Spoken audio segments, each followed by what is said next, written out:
Okay, so Miss Cummings, my presentation is on raising twins, and I have to give you a little history on them first, so that you know where I'm coming from.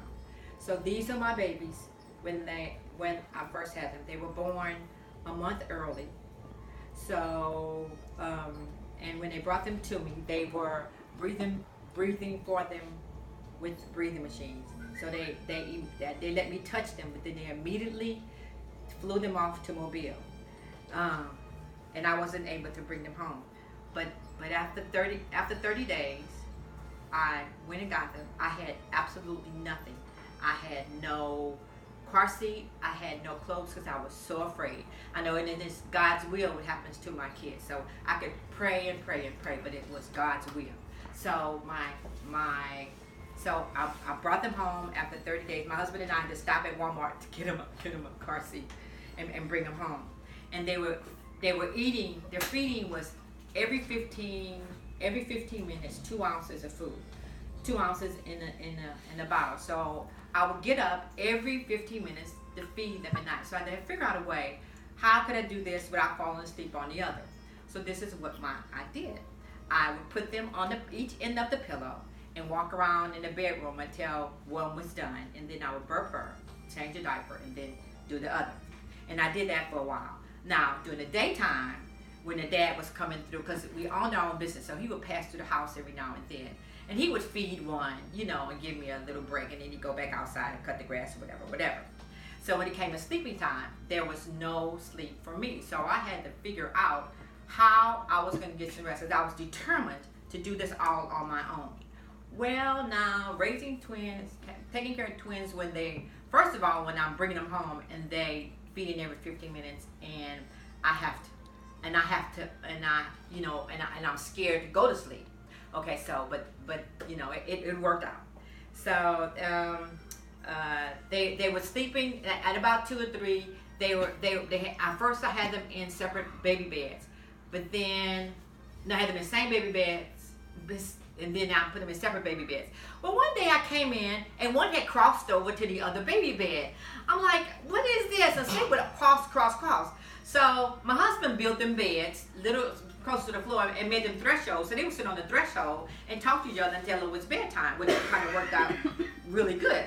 Potty training was like a mess. Before they made 2, I knew they could do it, but they were like playing me.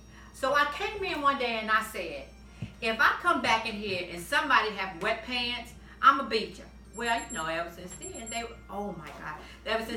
were, they never wet the bed, they never wet their pants. And that I was dressed in the same all the time. Birthdays and Christmas and they will always get the same gift.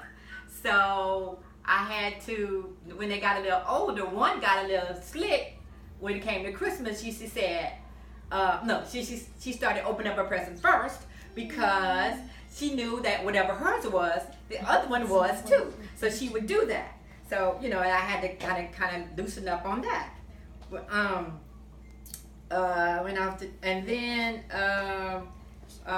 day I had to put them in school because one was dependent on the other. So they had to go into Head Start when they were 3.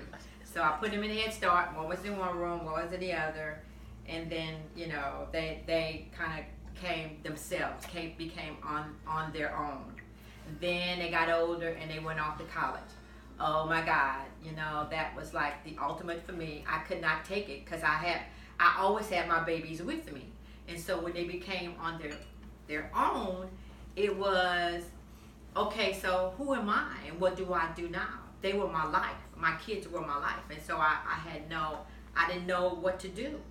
So then I found something to keep me busy. But whenever one was close, one was over at Perk and one was in Oxford. So whenever Perk called me, I was gone, because that gave me time to do whatever it is that she wanted me to be with her. And so then as it went on and got older, one went to Malaysia, China, Thailand, and Taiwan. The other graduated from Oxford cum laude 3 years. So, and now Here they are. They're 22. Come on, girls. Oh, and this is our part. This is your part. Oh my God. This your part. This your part. This your part. This your part. One on one side, one on the other. One side, one on the other. And these are my girls. I'm not finished yet, Brie. I'm not finished.